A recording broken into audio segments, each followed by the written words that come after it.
नमस्कार साथियों। भारत के इतिहास में आज हम लोग पढ़ने वाले हैं महाजनपद काल। और इसी को आप छठी शताब्दी ईसा पूर्व का काल कहते हैं। और आज हम लोग देखिए, अगर बात करते हैं महाजनपद काल, तो महाजनपद काल की आज हम लोग तुलना करेंगे जनपद और जन से। ठीक है। अब देखिए, जो जन शब्द है वो ज्यादा प्रचलित रहा है ऋग्वैदिक काल में। हमने बताया था वैदिक काल दो पार्ट में डिवाइड हुआ था। एक था ऋग्वैदिक काल, फिर उसके बाद आया उत्तर वैदिक काल।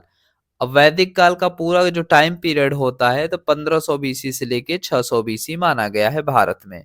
अब देखिए, ऋग वैदिक काल का जो टाइम पीरियड माना गया है 1500 बीसी से लेके 1000 बीसी के आसपास तक माना गया है। फिर उसके बाद 1000 बीसी से लेके 600 बीसी तक उत्तर वैदिक काल का टाइम पीरियड चलता है। तो अब देखिए, जो यहाँ जन शब्द है वो कहा जाता है ऋग्वैदिक काल में प्रचलित था। और जो ऋग वैदिक काल था वहां पे आप देखते हैं तो जो कृषि रिलेटेड एक्टिविटीज जो देखने को मिलती है इकोनॉमिक एक्टिविटीज में, तो वो आपको क्या देखने को मिलता है, कृषि तो हो रही थी लेकिन वो क्या था, उनका प्राथमिक पेशा नहीं हुआ करता था। प्राथमिक पेशा जो ऋग वैदिक काल के लोग होते थे उनका मुख्य पेशा पशुपालन हुआ करता था।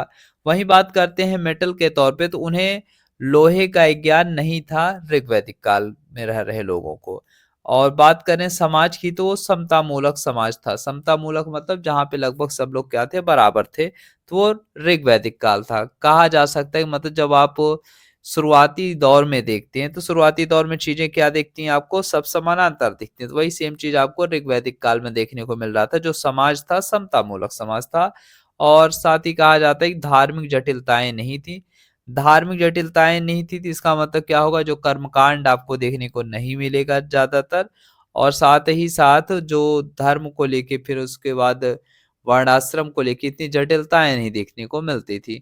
क्योंकि जो वर्ण व्यवस्था आप देखते हैं तो ब्राह्मण क्षत्रिय वैश्य शूद्र आपको कहाँ देखने को मिलता है, इसका रिजिड रूप आपको उत्तर वैदिक काल के अंत में देखने को मिल जाता है।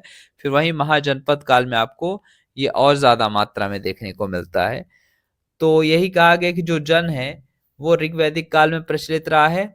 और ऋग्वैदिक काल में पशुपालन मुख्य पेशा हुआ करता था, लोहे का ज्ञान नहीं था, समाज समतामूलक था और धर्म में जटिलताएं नहीं थी।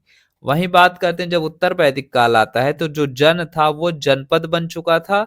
और यहाँ पे आप देखते हैं तो जहाँ ऋग्वैदिक काल में पशुपालन मुख्य पेशा हुआ करता था, वही आप देखते हैं तो उत्तर वैदिक काल जब जनपद आ गया तो आप देखते हैं उत्तर वैदिक काल में जो कृषि है वो मुख्य पेशा बन चुकी थी। और साथ ही साथ लोहे का प्रयोग शुरू हो चुका था। हमने बताया था 1050 बीसी के आसपास आप देखते हैं तो उत्तर प्रदेश के अतरंजी खेड़ा में, उत्तर प्रदेश मतलब पश्चिमी उत्तर प्रदेश में आपको देखने को मिलता है अतरंजी खेड़ा। वहां पे आपको लोहे का प्रयोग देखने को मिल गया था। साथ ही साथ कर्नाटक के हल्लूर में भी यही सेम चीज आपको देखने को मिलती है दक्षिण साइड में। तो कहा जा सकता है जो उत्तर वैदिक काल था वहां पे आपको लोहे का प्रयोग देखने को मिल जाता है। और एक चीज और, जब लोहे का प्रयोग होगा तो दो जगह हुआ। एक तो एग्रीकल्चर सेक्टर में हुआ, दूसरा युद्ध सेक्टर में हुआ। तो जब युद्ध होगा तो क्या होगा, जो एरिया है रूलिंग एरिया मतलब एरिया क्षेत्र राज्य जिसे कहते हैं, तो उसका क्या हो जाएगा, विस्तार होना शुरू हो चुका होगा। जब लोहे का हथियार तलवार भाले वगैरह जो चीजें वेपन्स बनाएगी। और साथ ही साथ अगर एक चीज और देखने को मिलेगी, जब लोहा बन के आविष्कार हुआ मतलब लोहे का प्रयोग शुरू हो चुका, तो इसमें जब कुल्हाड़ी बनी तो कुल्हाड़ी से क्या किया गया, जंगल साफ किए गए और मैदानी क्षेत्र तैयार किया गया। अब इससे क्या हो जाएगा, जो खेती योग्य जमीनें हैं उनकी बढ़ोतरी देखने को मिलेगी। और स्पेशली कहा भी जाता है जो उत्तर भारत का मैदान है वो एग्रीकल्चर के एंगल से मतलब उत्पादन के दृष्टि से सबसे बेहतरीन माना जाता है। बहुत उपजाऊ मैदानों में से एक है अपना उत्तर भारत का मैदान। ठीक है, जो गंगा यमुना दोआब देखने को मिल जाता है। और आप देखते हैं बाकी ऊपर की तरफ तो क्या देखने को मिलता है, जहां आप कश्मीर साइड देखेंगे तो उत्तर पश्चिम वाले क्षेत्र में तो आपको पाकिस्तान दिखेगा। पाकिस्तान से लेके पूरा का पूरा आपको आसाम तक पूरा देखने को मिल जाएगा। तो गंगा से ब्रह्मपुत्रा के बीच जो भी क्षेत्र फैला हुआ है मैदान के रूप में, वो सब उत्तर भारत के मैदान का एक उपजाऊ हिस्सा माना जाता था। खास बात यह है, अब उत्तर भारत का मैदान देखिए, कुछ लोग कहेंगे कि ये अवध के क्षेत्र तक था, नहीं साथियों, इसका काफी अच्छा विस्तार था, फिर बाद में एरिया वाइज एरिया बंटना शुरू हो गया। लेकिन उत्तर का मैदान आप कह सकते हैं कि जो यहाँ से आपको देखने को मिलता है, सिंधु नदी की जो सहायक नदियां हैं 5, तो उनके एरिया क्षेत्र से आपको देखने को मिलता है। और ब्रह्मपुत्रा तक पूरा का पूरा जो बेल्ट तैयार होता है, ये काफी उपजाऊ माना जाता रहा है। अब जब उपजाऊ होगा तो क्या होगा, जब जो खेती बाड़ी है वो प्राथमिक पेशा मुख्य पेशा बन गई। अब इसकी वजह से क्या होगा, जब खेती बाड़ी ज्यादा होगी तो लोगों के पास क्या होगा, जो उत्पादन होगा उसकी मात्राएं बढ़ेंगी, उत्पादन की मात्रा बढ़ेगी तो लोगों के पास क्या होंगे, पैसे होंगे, क्योंकि चीजें क्या होंगी, मार्केट में जाएंगी, सेल होंगी, चीजें होंगी। ज्यादातर क्या हो जाएगा, लोगों के पास वेल्थ क्रिएशन शुरू हो चुका होगा। और जब भी धन आता है, वेल्थ की क्रिएशन होती है, पैसा आने लगता है, तो ऑटोमेटिक विषमता शुरू हो जाती है। तो याद रखना है, जो जनपद काल का दौर रहा है वो वहां से आपको विषमता प्रारंभ होती हुई दिखाई पड़ने लगती है। और साथ ही साथ विषमता रहेगी तो और कुछ रहेगा। तो देखिए, जब हमारे पास इकोनॉमिकली ज्यादा चीजें होने लगती हैं, तब हम लोग क्या करते हैं, धार्मिक कार्यों में इन्वॉल्व ऑब्वियसली हो ही जाते हैं। ठीक है, आप सोचिए, अगर आपके जेब में 100 रुपया है तो आप नॉर्मली क्या करेंगे, अपने जरूरत की चीजें बस करेंगे। लेकिन अगर वही 100 1 लाख रुपया हो जाए, तब आप क्या करेंगे, थोड़े बहुत अच्छे भी काम करने सोचेंगे। तो ठीक है, तो अब इससे क्या हो जाएगा, जब इंसान रिलीजियस एक्टिविटी में पार्टिसिपेट करेगा तो वहां से आपको देखने को मिलता है धार्मिक कार्यकांड। ये आपको जनपद काल से ही देखने को मिल जाता है। और जनपद काल का जो टाइम पीरियड है वो लगभग माना गया है,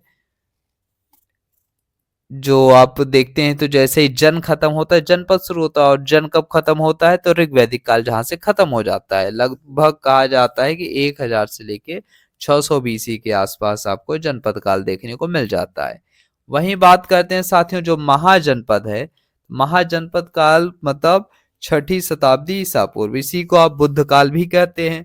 तो यहाँ पे कहा जाता है कि जो 6ठी शताब्दी ईसा पूर्व रही है, यहाँ पे आपको कृषि अधिशेष अवस्था में दिखती है। तो अधिशेष अवस्था वो अवस्था होती है जहाँ पे हमारे पास प्रोडक्शंस के अलावा सेलिंग के लिए, मतलब आप दूसरे देशों को बेच सके, तो इतना इस लेवल पे उत्पादन शुरू हो जाए तो उसे अधिशेष की अवस्था कहते हैं। ठीक है, तो अधिशेष की अवस्था मतलब जरूरत से जब ज्यादा आप उत्पादित करेंगे तो फिर क्या करेंगे, आप सेल करेंगे, रखे रखे खराब तो नहीं ये करेंगे।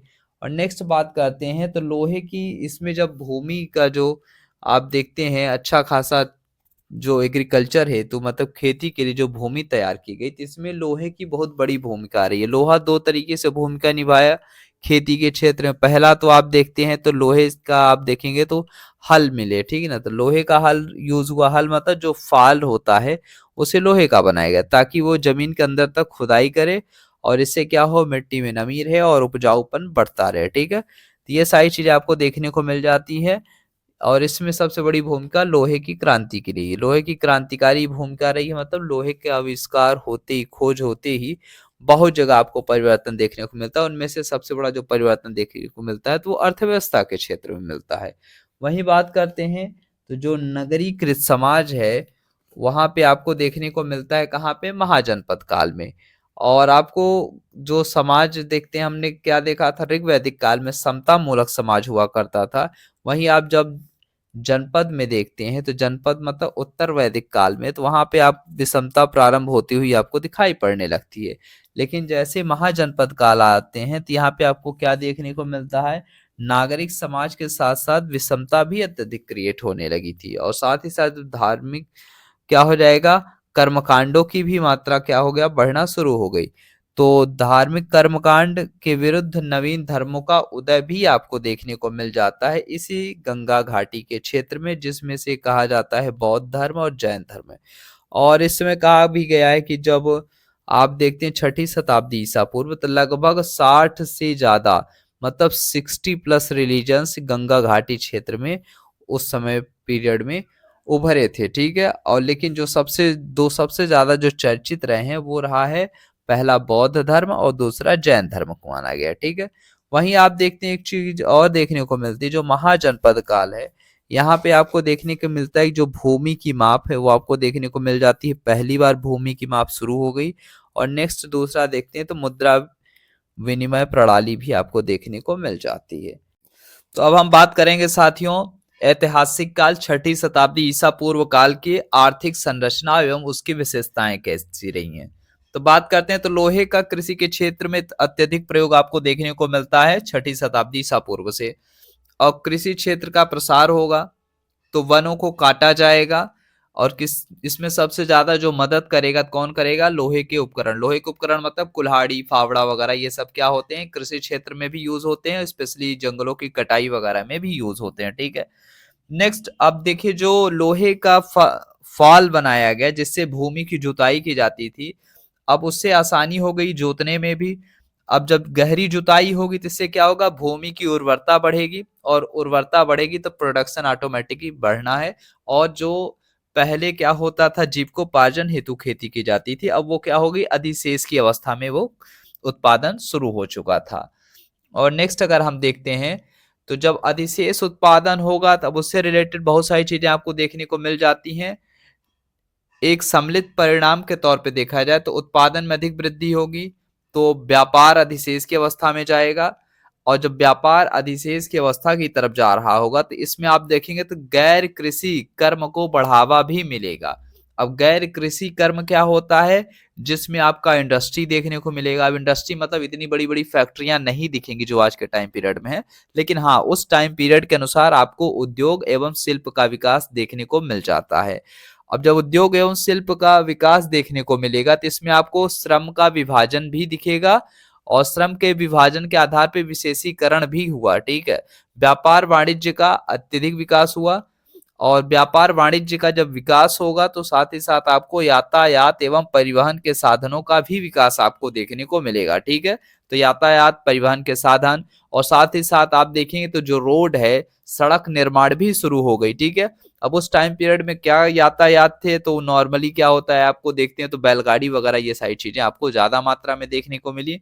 और साथ ही साथ अगर नौ परिवहन में भी, क्योंकि देखिए नाव वगैरह भी चलती थी, क्योंकि जो आप देखते हैं बड़े शहर हैं वो ज्यादातर आप नदियों के किनारे ही पाएंगे। चाहे वो आप काशी देख लीजिए, बनारस जिसे आज का टाइम पीरियड बोलते हैं तो काशी हो गया, या फिर कोसल हो गया, अयोध्या वाला क्षेत्र, वो भी आप देखेंगे तो नदी के ही किनारे आपको देखने को मिल जाते हैं। तो ये कह सकते हैं तो यातायात एवं परिवहन के साधनों का विकास होगा। अब इन सब का चीज होगा तो क्या हो जाएगा? मुद्रा अर्थव्यवस्था प्रारंभ हो गई। मतलब यही टाइम पीरियड था जहां पे आप देखेंगे तो मुद्रा अर्थव्यवस्था, इसी टाइम आपको सिक्के वगैरह भी दिखने शुरू हो जाते हैं। ठीक है। और द्वितीय नगरीकरण, इसी पूरे टाइम पीरियड को द्वितीय नगरीकरण माना जाता है। ठीक है। पहला नगरीकरण कब हुआ था? तो सिंधु घाटी सभ्यता में हुआ था। दूसरा नगरीकरण कब हुआ है? तो बुद्ध काल, छठी शताब्दी ईसा पूर्व के काल को द्वितीय नगरीकरण का काल कहा गया है। और इसी द्वितीय नगरीकरण के काल में ही आपको एक चीज और देखने को मिलती है, जो 6 महानगर अस्तित्व में आपको देखने को मिल जाते हैं। ठीक है। और वो 6 महानगर कौन से थे? तो याद रखना है, पहला चंपा, फिर दूसरा आएगा राजगृह, और नेक्स्ट आएगा श्रावस्ती, फिर अगला आएगा साकेत, फिर काशी और कौशल। कौन कौन से? चंपा, राजगृह, श्रावस्ती, साकेत, काशी, कौशल। ये 6 महानगर अस्तित्व में आपको देखने को मिल जाते हैं, स्पेशली छठी शताब्दी ईसा पूर्व या बुद्ध के काल के टाइम। ठीक है ना। तो याद रखना है, ये वही टाइम पीरियड था जब महात्मा बुद्ध हुआ करते थे, और उस समय बुद्धिज्म क्या हो रहा था? धीरे धीरे अपने क्षेत्र का विस्तार कर रहा था। ठीक है। तो ये छठी शताब्दी ईसा पूर्व याद रखना है। अब लोहे की सबसे बड़ी भूमिका ये रही है कि लोहे ने कृषि क्षेत्र का विस्तार किया, भूमि की उर्वरता में वृद्धि की लोहे ने, और नगरीकरण के विकास को प्रमोट किया। तो ये सारे काम लोहे के विकास ने ही किया था। जब लोहे की भूमिका ज्यादातर समाज में बढ़ती चली गई तो ये सारे ऑप्शंस आप देखते हैं तो ये सभी के सभी बढ़ते चले गए। ठीक है। मतलब कृषि क्षेत्र का विस्तार होता गया, भूमि की उर्वरता ऑटोमेटिक क्या हो जाएगी, जो बोलते हैं है ना, फर्टिलिटी, तो फर्टिलिटी बढ़ी, उपजाऊपन, और नगरीकरण का विकास हुआ। अब देखिए ऐसा क्यों है कि उत्तरी भारत में आप देखेंगे तो जो उत्तर भारत का मैदान है वो ज्यादा उपजाऊ क्यों है? इसका रीजन ये, जो हिमालयन रिवर हैं वो अपने साथ एलुवियन सॉइल लाती हैं। ठीक है ना। एलुवियन सॉइल वो होती है जो नदी के साथ बह के आती है बाढ़ के माध्यम